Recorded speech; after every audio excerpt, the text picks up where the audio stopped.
नमस्कार दोस्तों, मैं हूं योगेश और आप देख रहे हैं ट्रेडविज, जिसके अंदर आप सीखने वाले हैं हाइब्रिड प्राइस एक्शन, जो कि है जोड़ एसएमसी और प्राइस एक्शन का। क्योंकि जैसा कि आप जानते हैं दोस्तों, प्राइस एक्शन अब पुराना हो चुका है और जो भी चीज़ पुरानी हो जाती है, स्मार्ट मनी को उनके बारे में बहुत ज़्यादा पता होता है।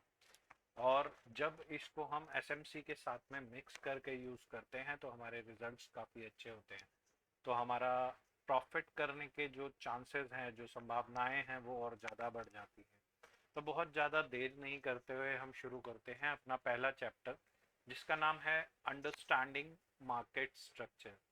तो इसके अंदर हम सीखने वाले हैं wave, swing, trend, structure high low, structure break, trend reversal और लिक्विडिटी स्वीप के बारे में।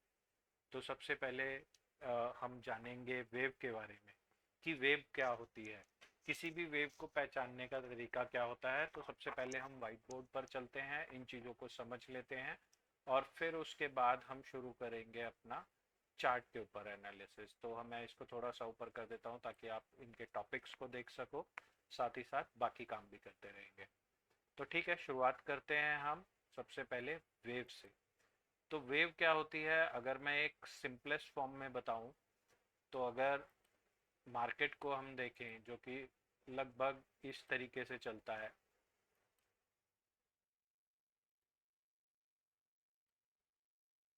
मैं ये डायग्राम पहले बना लेता हूं क्योंकि इसी के ऊपर हम सारा कुछ समझ पाएंगे। ठीक है, तो यहाँ से शुरुआत करते हैं।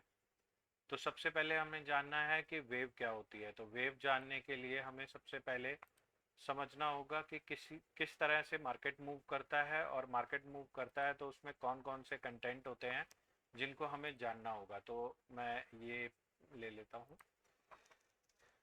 इस टूल से हम देखेंगे कि वेव क्या होती है। अब अगर हम मार्केट की बात करें तो उसके अंदर स्विंग हाई और स्विंग लो बनते हैं।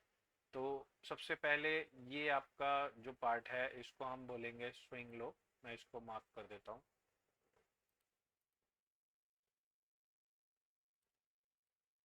ये हमारा स्विंग लो है। बेसिकली ये कंफर्म होता है अपना एक स्विंग पूरा करने के बाद। लेकिन चलिए इसको मार्क कर देते हैं अंडरस्टैंडिंग के लिए। तो ये हमारा दूसरा स्विंग लो हो गया।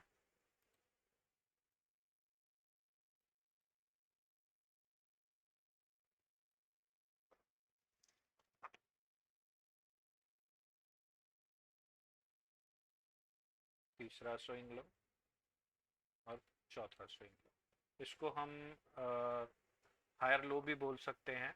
ये हमारा पहला लो रहेगा और बाकी सारे हायर लो कहलाएंगे। ये पहला low, higher low, higher low, then उसके बाद ये भी हायर लो कहलाएगा। अब ऐसे ही ये हमारा स्विंग हाई या हायर हाई, अगेन हमारा एक और स्विंग हाई, ये भी हमारा स्विंग हाई है, और ये भी हमारा स्विंग हाई है। तो अब हमारे पास अगर आप देखेंगे तो यहाँ पे ये swing low, swing high, swing low, swing high, swing low और स्विंग हाई है। तो इसके अंदर यदि हम देखें ये वाला पार्ट, इसको मैं थोड़ा पीछे कर देता हूँ। तो अब देखिए ये वाला पार्ट, यानी कि स्विंग लो से लेकर के स्विंग हाई तक के बीच में जितना भी पार्ट है, इसको हम बोलेंगे वेव। ये पॉजिटिव वेव है। तो मैं इसके आगे कुछ मार्किंग कर देता हूँ, या रहने देते हैं, इसको बाद में देखेंगे। तो ये हमारी पॉजिटिव वेव है, तो इसको हम बोलेंगे पॉजिटिव वेव, या फिर इसको बोलेंगे इम्पल्स वेव। इसके दोनों ही नाम होते हैं। मैं नाम भी यहाँ पे मार्क कर देता हूँ ताकि आप बाद में लिख पाए। इम्पल्स।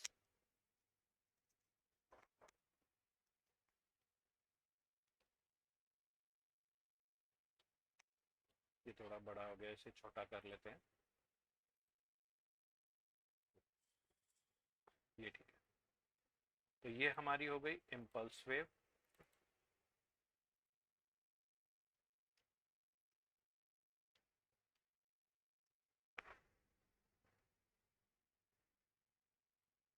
ओके। अब इम्पल्स वेव के साथ में दूसरी हमारी वेव कहलाती है जो वापस नीचे आ रही है, इसको नेगेटिव या फिर हम बोलेंगे करेक्शन वेव।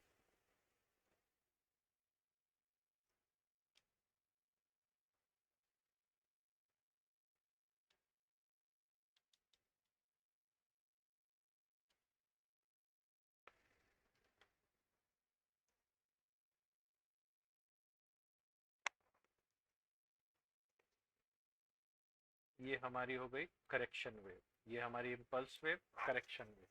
सिमिलरली इसके अंदर अब ये हमारी इम्पल्स वेव और ये हमारी correction wave, again impulse wave और करेक्शन वेव।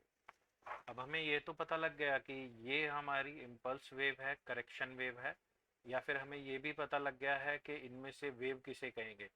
ये एक पूरी की पूरी वेव होगी, ये यहाँ से लेकर यहाँ तक ये भी एक वेव होगी, यहाँ से ऊपर जाते हुए ये भी एक वेव होगी, यहाँ से यहाँ पर आते हुए ये भी एक वेव होगी। तो मार्केट जो होता है हमारा ऐसे ही चलता है, हमेशा इम्पल्स और करेक्शन के फॉर्म में ही चलता है। हालांकि मार्केट बिल्कुल ऐसा नहीं दिखता, लेकिन फिर भी हमारे लिए इतना काफ़ी होता है कि ये हमारा एक रेफरेंस बन जाता है कि हमारा मार्केट कैसे चल रहा है। अब ये तो बात हुई हमारी वेव की, कि वेव कैसी दिखती है, वेव कैसे पहचानेंगे। अभी मैं ये मार्केट में प्रैक्टिकल भी करके दिखाऊंगा, लेकिन फिलहाल के लिए इतना आप समझ लीजिए कि वेव कैसी दिखती है। अब बात करेंगे हम एक स्विंग की।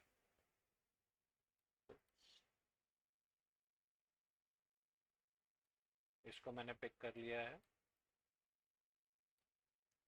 अब इस डायग्राम के अंदर यदि हम देखें तो स्विंग किसे कहेंगे।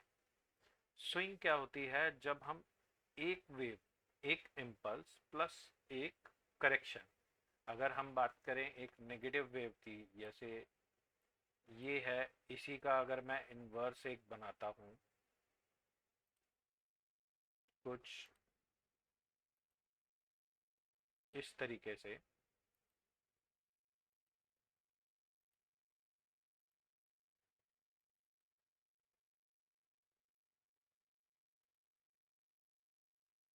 इसके अंदर भी सेम उसी तरीके से वेव बनेगी।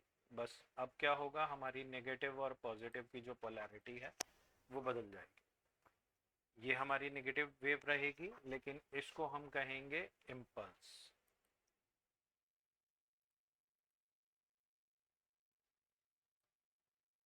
और ये जो हमारी पॉजिटिव वेव आने वाली है इसमें, ये अब करेक्शन कहलाएगी। इसको करेक्शन क्यों कहेंगे, क्योंकि इस टाइम पे विद द ट्रेंड जो मेजर वेव होगी उसी को हम इम्पल्स कहेंगे। ये हम आगे भी पढ़ेंगे, तो अभी मैं ज़्यादा डिटेल में इसको नहीं बता रहा हूँ। अब इसके बाद अगेन इम्पल्स करेक्शन ऐसे चलते जाएंगे। होप आपको ये चीज़ समझ आ गई होगी। मैं इसको क्लियर रखने के लिए थोड़ा और नीचे चलता हूँ, और ये वाला जो डायग्राम है इसको और नीचे ले आता हूँ, वरना ज़्यादा खिचड़ी पक जाएगी तो आपको समझ नहीं आएगा।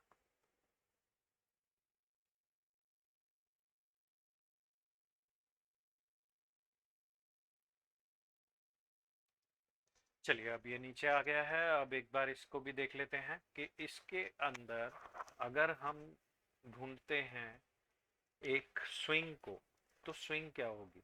तो जैसा मैंने बताया आपको अभी कि स्विंग होती है एक इम्पल्स प्लस एक करेक्शन का मेल, या फिर ये कह लें कि कंप्लीट जब एक वेव हो जाती है जिसमें एक इम्पल्स हो, एक करेक्शन हो, तो उसको हम कह सकते हैं एक स्विंग। जैसे कि एक सेकेंड में एक अगर हम बात करें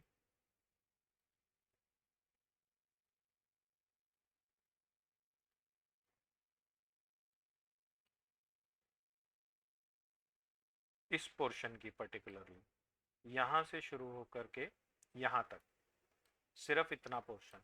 अब मैं फिर से इसको मार्किंग करता हूँ।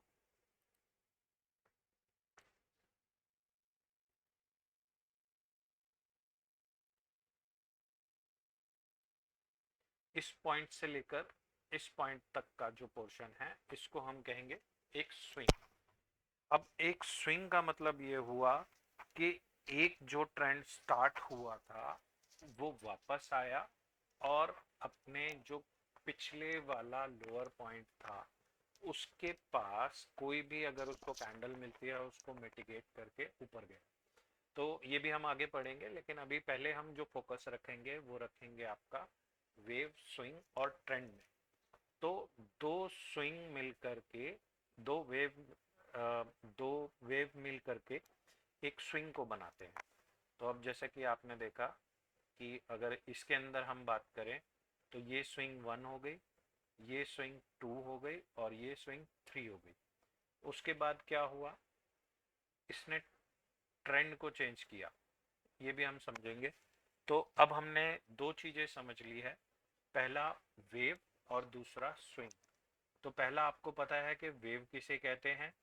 वेव कहते हैं केवल इस पोर्शन को, यानी कि जब एक स्विंग बनती है तो उसकी जब एक साइड बनती है, चाहे वो नेगेटिव हो चाहे वो पॉजिटिव हो, इसको हम एक वेव बोलते हैं। और जब यही स्विंग एक अपना पूरा का पूरा जो साइकिल है उसको पूरा कर लेती है, तब इसको हम एक स्विंग बोलते हैं। तो ये हमारा था वेव और स्विंग। अब वेव और स्विंग से आगे बढ़कर हम चलते हैं एक ट्रेंड के ऊपर। तो एक जब दो वेव मिलकर एक स्विंग बना रही है तो ट्रेंड भी ऐसे ही होगा। ट्रेंड में क्या होगा, जैसे कि हमारे पास स्विंग में था कि हमारे लिए केवल दो वेव ही काफी थी, लेकिन ट्रेंड के अंदर ऐसा नहीं होता। ट्रेंड के अंदर मल्टीपल आपकी स्विंग्स होती हैं जो कि मिलकर एक ट्रेंड को बनाती हैं। अब अगर मैंने ये जो लाइन लगाई है, आप देख पा रहे हैं ये एक ट्रेंड लाइन बनाई है मैंने, तो इसके अंदर अगर हम देखें तो फर्स्ट स्विंग, सेकेंड स्विंग और ये थर्ड स्विंग और ये फोर्थ स्विंग, इसके अंदर हमारे पास चार स्विंग है। चारों स्विंग मिलकर के एक ट्रेंड को बना रहे हैं। तो सबसे पहले हमने सीखा कि कैसे हमने वेव को बनाया या वेव को हमने ढूंढा। दूसरी चीज हमने सीखी कि दो वेव मिलके कैसे एक स्विंग को बना रही है। और तीसरी चीज अब इसके अंदर आ गई है कि काफी सारी या एक से ज्यादा स्विंग मिलकर एक ट्रेंड को बना रही है। नॉर्मली आपका जो ट्रेंड होता है उसके अंदर कम से कम हमें दो स्विंग की जरूरत होती है। इसकी कुछ रिक्वायरमेंट्स भी होती है, जैसे स्विंग के अंदर अगर हम बात करते हैं एक ट्रेंड की, तो एक ट्रेंड के अंदर एटलीस्ट दो स्विंग होनी चाहिए, दो कंसेक्यूटिव स्विंग्स होनी चाहिए। जैसे पहली स्विंग ये रही और दूसरी स्विंग ये रही। और अगर आपको कोई भी ट्रेंड डिफाइन करना है, चाहे वो अप ट्रेंड हो या डाउन ट्रेंड हो, तो उसके लिए एक और रिक्वायरमेंट होती है। चलिए पहले बात करते हैं हम अप ट्रेंड की। तो अप ट्रेंड के लिए पहली क्या रिक्वायरमेंट होगी, जो आपकी फर्स्ट स्विंग है इससे हमें दो पॉइंट मिले हैं। अगर मैं इसको ट्रेंड लाइन को यहाँ से हटा दूं, नॉर्मली जब मैं ट्रेंड लाइन बनाता हूँ तो मैं इसमें बजाय एक ट्रेंड लाइन के एक एक्सटेंडेड लाइन को यूज करता हूँ और पहली जो हमारी स्विंग है उसके दोनों पॉइंट्स को ऐसे जोड़ देता हूँ। तो इसको हम बोलेंगे हमारी एक स्विंग, और साथ ही में इसकी एक ट्रेंड लाइन रहेगी जो हमारे लिए एक मार्कअप का काम करेगी, जिससे आप ये मान के चलिए कि ये आपको बताएगी कि आपका ट्रेंड कहाँ पर जाने वाला है, या फिर आपको एक अंदाजा मिल जाएगा कि आपकी जो नेक्स्ट स्विंग है वो कहाँ से वापस लौट सकती है। मैं आपको बोल रहा हूँ लौट सकती है, उसकी संभावना है बट गारंटी नहीं होती। क्योंकि होता क्या है कि जब आपकी दूसरी स्विंग बनती है तो वो 50% से लेकर 100% तक जा सकती है। यानी कि अगर इस स्विंग के पॉजिटिव वेव की बात करें, अगर हम पॉजिटिव ट्रेंड में है और अगर हम इसके पॉजिटिव वेव की बात करें, तो इसका 50% से लेकर, अगर मैं एक मैं ज़्यादा कंफ्यूज नहीं करना चाहता इसलिए मैं बहुत सारे इसमें टूल्स यूज नहीं कर रहा, फिर भी एक फिबोनाची टूल हम यूज कर लेते हैं। तो यदि हम यहाँ से लेकर टॉप तक जाते हैं, ठीक है, मैं एक बार इसको डिफॉल्ट पे कर देता हूँ।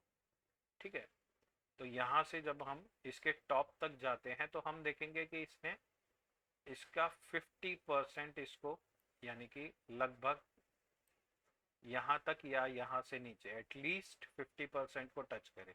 अगर ये यहाँ तक भी आता है तो इसका मतलब हम इसको एक स्विंग मानेंगे। और स्विंग तो ये वैसे भी मानी जाएगी, लेकिन इस ट्रेंड के लिए ये एलिजिबिलिटी इसकी पूरी हो जाएगी अगर ये 50% से नीचे जाती है। हम नॉर्मली ये मेरा मानना है, और इसके ऊपर अलग अलग लोगों की अलग अलग राय है। तो अगर आप मानते हैं कि इससे ऊपर भी किसी तरीके से इसको एज अ स्विंग ट्रेड किया जा सकता है तो आप मान सकते हैं, क्योंकि शेयर मार्केट में कुछ भी 100% नहीं होता है। तो ये बात आपको हमेशा ध्यान में रखनी है कि हम प्रोबेबिलिटी पे चलते हैं, और प्रोबेबिलिटी पे ही हमारा पूरा काम होता है। तो हम प्रोबेबिलिटीज को बेटर बनाते हैं सो दैट कि हमारे प्रॉफिट लेवल्स जो हैं वो बहुत आगे तक बढ़ जाए। तो ठीक है, हम बात करते हैं अभी इसी स्विंग की। तो अब हम देखेंगे इसको, अगर ये 50% से नीचे जाती है, यानी कि इसका 50% कवर कर लेती है। अब ये 50% से लेकर इसके 100% तक जा सकती है। 99% बोलेंगे, 100% हम नहीं बोलते। 100% कुछ एक केसेस में होता है, जैसा मैंने आपको बताया कि पहले लिक्विडिटी के बारे में भी हम जानेंगे। तो ऐसा भी कुछ केसेस में होता है कि इसके 100% के नीचे जाती है लेकिन वहाँ पे क्लोज नहीं देती। तो इसकी भी बात हम बाद में करेंगे। तो सबसे पहले हम इसी के बारे में जान लेते हैं। तो मान लीजिए कि ये स्विंग यहाँ से वापस गई, यानी कि इसके 60% से ये वापस चली गई, तो इसे हम एक ट्रेंड मान लेंगे। इसका मतलब है कि ये एक ट्रेंड कंफर्म हो गया है, और बहुत ही ज़्यादा चांसेस हैं कि इसकी जो तीसरी वेव आएगी, इसकी जो तीसरी स्विंग बनेगी, वो लगभग इस लाइन के पास से ही वापस मुड़ेगी। अब मैंने दोबारा इसमें लगभग वर्ड का यूज़ किया है, तो इसका मतलब यही है कि ये यहाँ से अपने 50%, आई एम सॉरी, इसको लेके चलते हैं। ये यहाँ पर इसके 50% से लेकर 100% कहीं से भी ये वापस जा सकती है, यानी कि यहाँ से लेकर के यहाँ तक कहीं से भी वापस जा सकती है। जाने को ये यहाँ से भी जा सकती है, बट हम ये मान के चलते हैं कि जब भी ये इस जगह पर आएगी तो ये वहाँ से वापस ऊपर की ओर जाएगी। ठीक है, तो ये था हमारा ट्रेंड के बारे में। तो ट्रेंड के बारे में इतना ही है कि ट्रेंड क्या होता है। ट्रेंड ये होगा कि इसके अंदर मल्टीपल स्विंग्स होंगे कंसेक्यूटिव, जो कि एक सेट ऑफ रूल्स को फॉलो करेंगे। तो सेट ऑफ रूल्स क्या थे? पहला रूल था कि पहली स्विंग जो होगी उसके जो दोनों लोअर पॉइंट या हायर पॉइंट अकॉर्डिंग टू उनका ट्रेंड, उनके ट्रेंड के अकॉर्डिंग अगर उनके लोअर पॉइंट्स जो दो मिलते हैं उन पर मिला करके हम एक एक्सटेंडेड लाइन या कोई ट्रेंड लाइन उस पर खींचेंगे, और हम देखेंगे कि उसकी जो दूसरी जो स्विंग है उसका जो लोअर पॉइंट है वो कहाँ तक जाता है। अगर वो अपनी मतलब दूसरी स्विंग के इनिशियल पॉइंट तक जाता है, यानी कि उसका 50% से 90% तक 99% तक कवर करता है, तो इसका मतलब है कि ये ट्रेंड पॉजिटिव है और ये ट्रेंड आगे बढ़ने वाला है। और यदि ये इसके नीचे जाता है और इसे तोड़ देता है तो पॉसिबिलिटी है कि ट्रेंड चेंज हो जाए। उसके लिए हम आगे वेट करेंगे और ट्रेंड के कंफर्म होने के बाद ही कोई ट्रेड लेंगे। ठीक है, तो अब यहाँ से हम आगे बढ़ के चलते हैं। अब बात करते हैं, ऊपर अगर आपने देखा होगा वहाँ पे लिखा हुआ है ब्रेक ऑफ स्ट्रक्चर या स्ट्रक्चर ब्रेक। स्ट्रक्चर ब्रेक किसे कहते हैं? तो स्ट्रक्चर ब्रेक में आपको समझना है, उससे पहले हम समझते हैं हाई और लो। मैं बताना भूल गया आपको, स्ट्रक्चर हाई और लो। ठीक है, तो किसी भी स्ट्रक्चर में अगर हम जाते हैं, जैसे मान लीजिए ये स्ट्रक्चर है, ये पूरा का पूरा ट्रेंड है। अगर हम स्ट्रक्चर की बात करें तो एक स्विंग को हम एक स्ट्रक्चर मान लेते हैं। तो किसी भी स्ट्रक्चर में एक हाई पॉइंट होता है और एक लो पॉइंट होता है। तो यानी कि अब अगर ये स्ट्रक्चर स्टार्ट होता है यहाँ से, तो ये तो इसका ओरिजिन कहलाएगा। इसको हम मार्क करेंगे एज अ ओरिजिन। इसको हाई या लो किसी भी कैटेगरी में नहीं रखेंगे। कारण मैं आपको बताता हूँ कि जब ये ऊपर गया, ऊपर जाने के बाद ये डिसाइड कब होगा कि ये कौन सा स्ट्रक्चर है, तो तभी होगा जब ये पॉइंट बनेगा। इस पॉइंट के बने बिना, इस पॉइंट को मैं मार्क कर देता हूँ, इस पॉइंट के बने बिना ये डिसाइड नहीं होगा कि ये ट्रेंड अप जाने वाला है या फिर डाउन जाने वाला है। तो उसको कैसे हम देखेंगे? अब मान लीजिए ये आपका ओरिजिन पॉइंट है, इसको मैं किसी और कलर से मार्क कर देता हूँ सो दैट आपको कोई कंफ्यूजन ना रहे। इसको हम ऑरेंज कलर से मार्क कर देते हैं। ये आपका ओरिजिन पॉइंट है। यहाँ से हमारा ये ऊपर गया। ऊपर जाने के बाद अगेन वही रूल लागू होगा। 50% से लेकर 99% तक ये जा सकता है। अगर ये 99% से रिटर्न हो जाता है दैट मीन्स कि ये पॉसिबिलिटी है कि ये ऊपर जाए। 100% श्योर हम अभी भी नहीं है क्योंकि इसके आगे भी दो चीजें होंगी, वो हम इसके अंदर ही डिस्कस करेंगे। तो अगर ये इसके 99% तक जाता है तो पॉसिबिलिटी है कि यहाँ पे दो पॉसिबिलिटी बन रही हैं। पॉसिबिलिटी है या तो ये साइडवेज हो जाएगा, बजाय इसको खराब करने के हम एक और डायग्राम बनाते हैं। ठीक है, तो हम शुरुआत करते हैं यहाँ से। ये इसका ओरिजिनल पॉइंट है, यहाँ से एक वेव ऊपर को गई तो ये हमारी पहली वेव है, फर्स्ट वेव है। इसको हम इम्पल्स या फिर करेक्शन नहीं कह सकते क्योंकि अगेन इसके हमारे पास कोई डाटा नहीं है।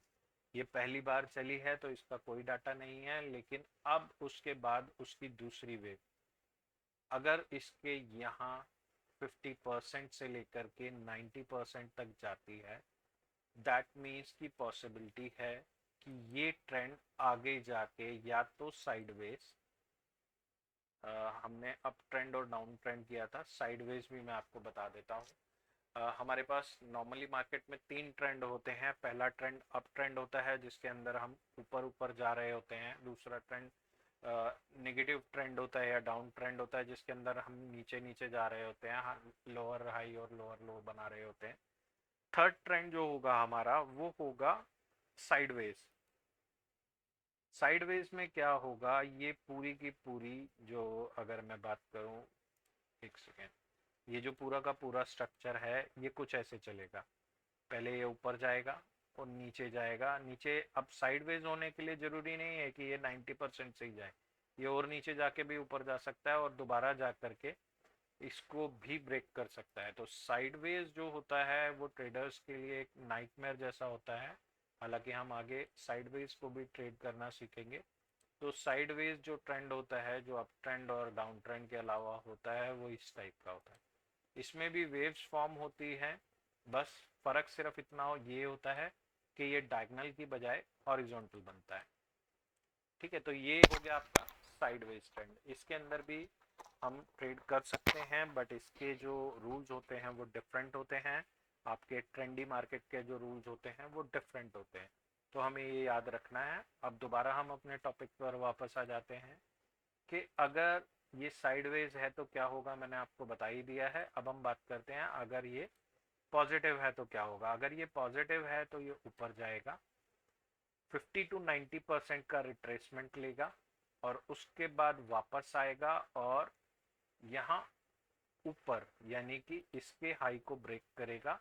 उसके बाद दोबारा नीचे आएगा, वही अगेन 50% से लेकर 90% तक जा सकता है, वहां से फिर वापस आएगा और इसके हाई को ब्रेक करेगा। अब इसके अंदर देखने वाली बात यह है, बहुत सिंपल सी चीज है कि इसके अंदर अगर हम इस ओरिजिन पॉइंट को देखते हैं तो ये इसका ओरिजिन कहलाएगा और जैसे ही ये नीचे गया ये इसका हाई कहलाएगा।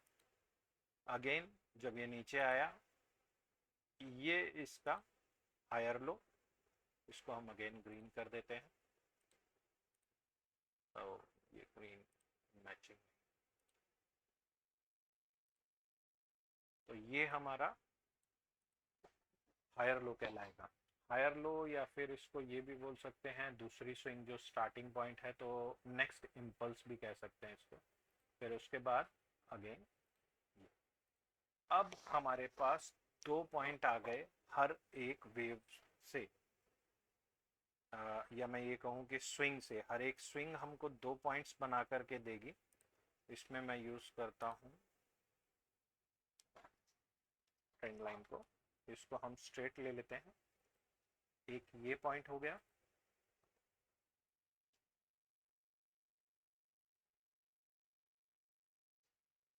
एक ये पॉइंट हो गया। अगेन ये भी एक पॉइंट हो गया, ये भी एक पॉइंट हो गया। ये सारी चीजें जो हैं आपकी ट्रेडिंग में हर जगह काम आएगी। आपको ये नहीं सोचना कि ये सिर्फ स्ट्रक्चर को मैपिंग करने के काम आ रही है, ये आगे भी काम आएगी। और इन सभी चीज़ों को ध्यान में रख के ही हम आगे चलने वाले हैं, सो दैट आप एसएमसी और आपका जो ये मार्केट स्ट्रक्चर है इस पूरे को मिला करके एक अच्छे से कोर्स कर सको और अच्छे से ट्रेड कर सको।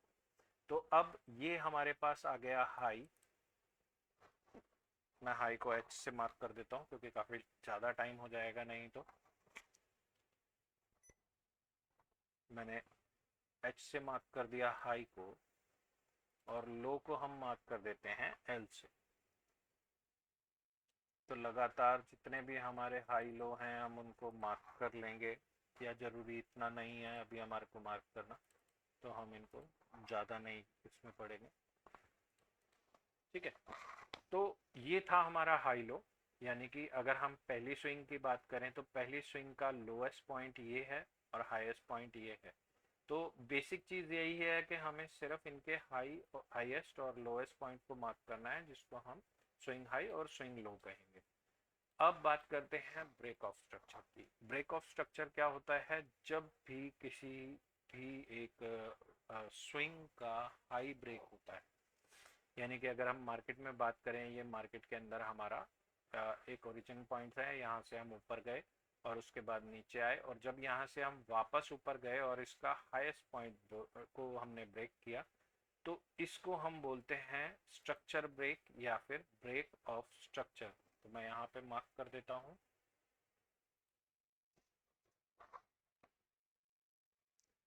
इसको मैं BOS से मार्क कर देता हूँ, that is break of structure.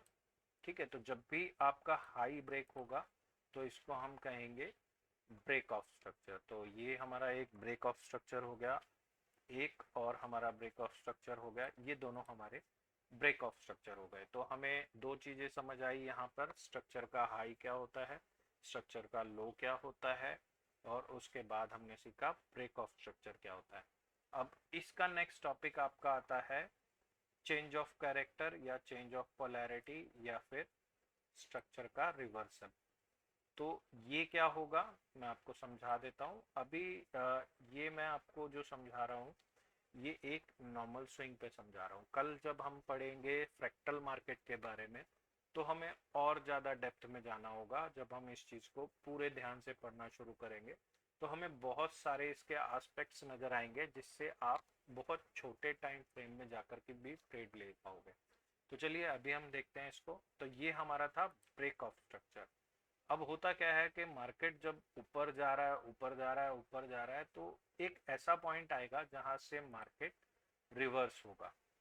तो वो रिवर्सल कैसे पता लगेगा?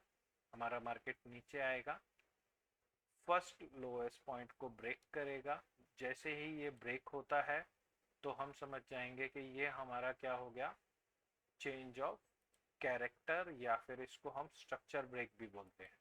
तो आप दोनों में से कुछ भी अपने इसमें लिख लीजिए। बेसिकली मेरे हिसाब से आपको दोनों चीज़ें लिखनी चाहिए, क्योंकि मार्केट में अलग अलग लोग अलग अलग नाम से इसको जानते हैं। तो अगर हम इस डायग्राम में देखें तो यहाँ पर इस पॉइंट पे हम इसको बोलेंगे चेंज ऑफ कैरेक्टर, जिसको नॉर्मली अगर मैं बात करूँ, आपने अगर अब्रॉड के चैनल्स देखे होंगे तो वो इसको चोच बोलते हैं। इसके कई और भी नाम होते हैं, जैसे कि आपने स्ट्रक्चर चेंज ऑफ कैरेक्टर सुन लिया है, उसके अलावा इसके अंदर आता है एक और नाम, इसका नाम होता है, चलिए वो अभी याद नहीं आ रहा, तो उसको फिर कभी डिस्कस कर लेंगे जब भी मेरे पास आएगा। इसके अंदर आई थिंक फ्रेगमेंट OFRA करके कुछ होता है, मैंने एक बार चेक किया था। तो वो भी इसी को कहते हैं। तो हमारा बेसिकली क्राइटेरिया ये, हमें दो चीज़ें समझनी है कि कब हमारा मार्केट फॉरवर्ड डायरेक्शन में जा रहा है, चाहे वो पॉजिटिव में हो चाहे वो नेगेटिव ट्रेंड में हो, और कब हमारा मार्केट वापस मुड़ना चाह रहा है। तो जब भी चेंज ऑफ कैरेक्टर होगा तो ज़्यादा चांसेस होंगे कि आपका मार्केट टर्न बैक लेने वाला है। तो आज हमने ये सारी चीजें समझी, यहाँ पे आ जाते हैं। तो आज हमने ये सारी चीजें समझी कि वेव क्या होती है, स्विंग क्या होती है, ट्रेंड क्या होता है, स्ट्रक्चर के हाई और लो क्या होते हैं, स्ट्रक्चर का ब्रेक क्या होता है, ट्रेंड रिवर्सल कैसे होता है। और अब चलते हैं हम लिक्विडिटी स्वीप पे। लिक्विडिटी स्वीप मैं वैसे आपको थोड़ा सा बता चुका हूँ, लेकिन एक बार उसको दोबारा हम समझ लेते हैं कि लिक्विडिटी स्वीप क्या होता है। अब मान लीजिए एक हम और स्विंग बना लेते हैं, एक और सिचुएशन लेते हैं। अब हुआ क्या है कि आपका ट्रेंड स्टार्ट हुआ, ये आपका ओरिजिन पॉइंट है, आपका जो प्राइस है हाई तक गया, उसके बाद एक करेक्शन लिया। अब कई बार क्या होता है कि आपका 99% नहीं 100% तक जाता है, लेकिन नीचे जाके अपनी कैंडल को वो क्लोज नहीं कर पाता और वहीं से वो रिटर्न हो जाता है। तो इसे हम बोलते हैं लिक्विडिटी स्वीप। ठीक है, तो इसके अंदर क्या बोलेंगे हम कि इसने पिछली स्विंग की लो को ब्रेक किया, लेकिन क्लोज नहीं कर पाया उसके नीचे। ये दो चीजें हैं, ब्रेक करना और क्लोज करना। आई थिंक अगर आप मार्केट में थोड़ा बहुत भी नॉलेज रखते हैं तो आपको पता होगा कि कैंडल का क्लोज होना और कैंडल का ब्रेक करना और कैंडल का क्लोज होना क्या होता है। अगर नहीं समझे हैं तो मैं अभी इसको जब हम प्रैक्टिकल करेंगे तो मैं उसमें आपको डिफाइन कर दूंगा। ठीक है, तो चलते हैं हम अपने चार्ट के ऊपर ताकि हम ये सब चीज़ें समझ पाएँ। तो डायरेक्ट चलते हैं चार्ट के ऊपर। अब अगर हम आप देखें तो हम ये गोल्ड का चार्ट है। गोल्ड के चार्ट में अगर हम सिंपली देखें, हमें कुछ यूज़ नहीं करना, कोई भी हमने अभी तक किसी भी तरह का कोई इक्विपमेंट यूज़ नहीं किया है, किसी भी तरह का कोई भी टूल यूज़ नहीं किया है, हम डायरेक्टली इसको देख रहे हैं। तो हमें क्या पता चल रहा है कि ये चार्ट ऊपर की तरफ जा रहा है। सिर्फ इतनी बात हमको समझ आ रही है कि chart is an up trend. अब ये अप ट्रेंड में है ये तो हमें पता है, पर अप ट्रेंड के कैरेक्टरिस्टिक्स क्या है। तो सिंपली हम ये समझेंगे कि अगर हम किसी भी चार्ट को देखते हैं तो सबसे पहले हम देखते हैं कि ये स्टार्ट कहाँ से हुआ था। ये इसका ओरिजिन है। ठीक है, तो जब हमने देखा ये इसका ओरिजिन है, यहाँ से ये स्टार्ट हुआ, उसके बाद ये नीचे गया, थोड़ा ऊपर आया, नीचे गया, फिर थोड़ा ऊपर आया, फिर नीचे गया। तो ये इसका लोएस्ट पॉइंट था। इस लोएस्ट पॉइंट पर आने के बाद इस चार्ट ने ऊपर उठना शुरू किया। क्योंकि अभी हम 1 मंथ पर देख रहे हैं तो हमें चार्ट बहुत छोटा दिख रहा है। यदि हम इसी को वीकली पर देखें या फिर वीकली से भी छोटे टाइम फ्रेम पर देखें तो हमें ये और बड़ा नजर आएगा। तो हमने अभी देखा कि ये बॉटम तक गया, यानी कि इसके सबसे लोएस्ट लेवल तक गया। उसके बाद इसने उठना शुरू कर दिया। जैसे कि अगर हम इसको थोड़ा सा बड़ा करके देखें, तो इसको मैं यहीं छोड़ देता हूँ। अगर हम इसको थोड़ा सा और बड़ा कर लें तो हमें कुछ और ही कहानी नजर आ रही है। हमें दिख रहा है कि इसने उसके बाद ऊपर बढ़ना शुरू कर दिया। कैसे बढ़ना शुरू किया ये भी हम देखते हैं। इसने यहाँ से एक स्पाइक दिया, उसके बाद इसने क्या किया, यहाँ से नीचे आया, उसके बाद ये ऊपर गया, उसके बाद ये नीचे आया, उसके बाद ये ऊपर गया, इसके बाद ये नीचे आया। चार्ट ऐसे ही चलता है। अगर आप सोच रहे हैं कि ये परफेक्शन में चलेगा, जो मैंने आपको एक डायग्राम बना के दिया था वो बहुत परफेक्ट था, उसको आइडल डायग्राम आप कह सकते हैं, लेकिन एक्चुअली में मार्केट में ऐसा नहीं होता। तो अभी अगर हम इसको देखें, ये एक छोटे टाइम फ्रेम पर हो रहा है। इसको हम अगर अपनी लैंग्वेज में कहें तो इसको इंटरनल स्विंग कहा जाता है। अगर एक्चुअल स्विंग अगर आप देखना चाहते हो तो हम इसको डिलीट करते हैं और चार्ट को एक बार फिर से रिसेट करते हैं। तो यहाँ पर अगर आप देखेंगे तो ये आपका एक्चुअल स्विंग है। अगर इसमें प्रैक्टिकली अगर आप देखें तो ये स्विंग कैसे गया, अगर हम मंथली के टाइम फ्रेम पे देखें तो ये स्विंग ऐसे गया। उप्स, मैं इसको ठीक कर देता हूँ।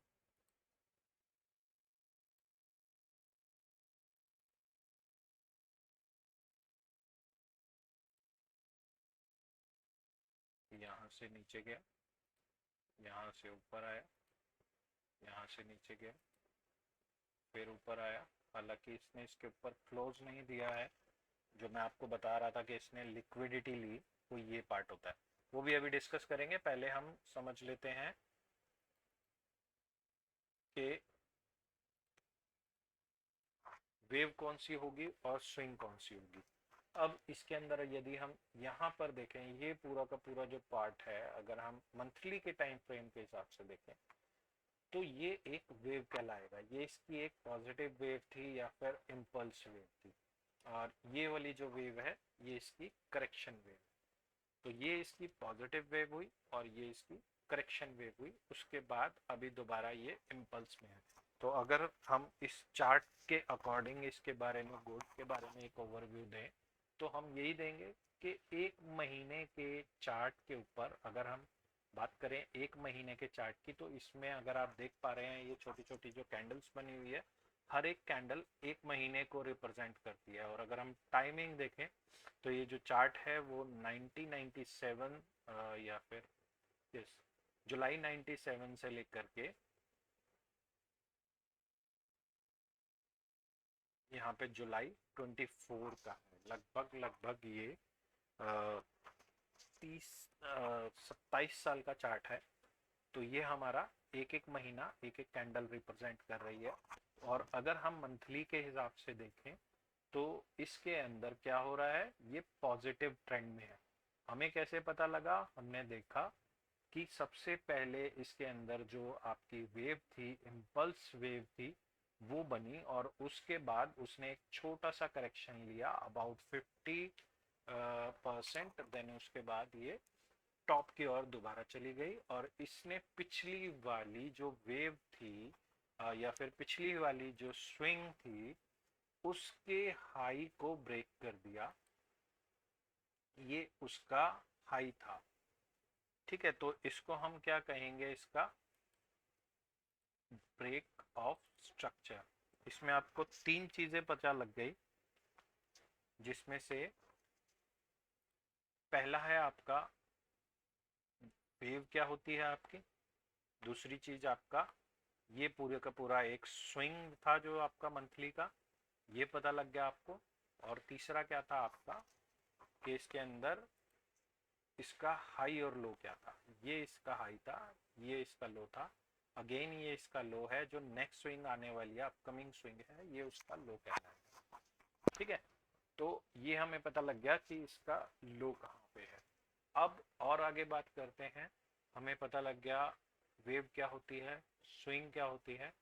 अब बात करें, अब हम थोड़े छोटे टाइम फ्रेम में चलते हैं, क्योंकि मेरे को अगर स्ट्रक्चर देखना है, जैसे मान लीजिए ये स्ट्रक्चर मैं देखना चाहता हूँ, तो मैं एक छोटे टाइम फ्रेम पे चलता हूँ, वीकली के टाइम फ्रेम पे चलते हैं और यहाँ पर हम देखेंगे कि एक स्ट्रक्चर किसे कहते हैं।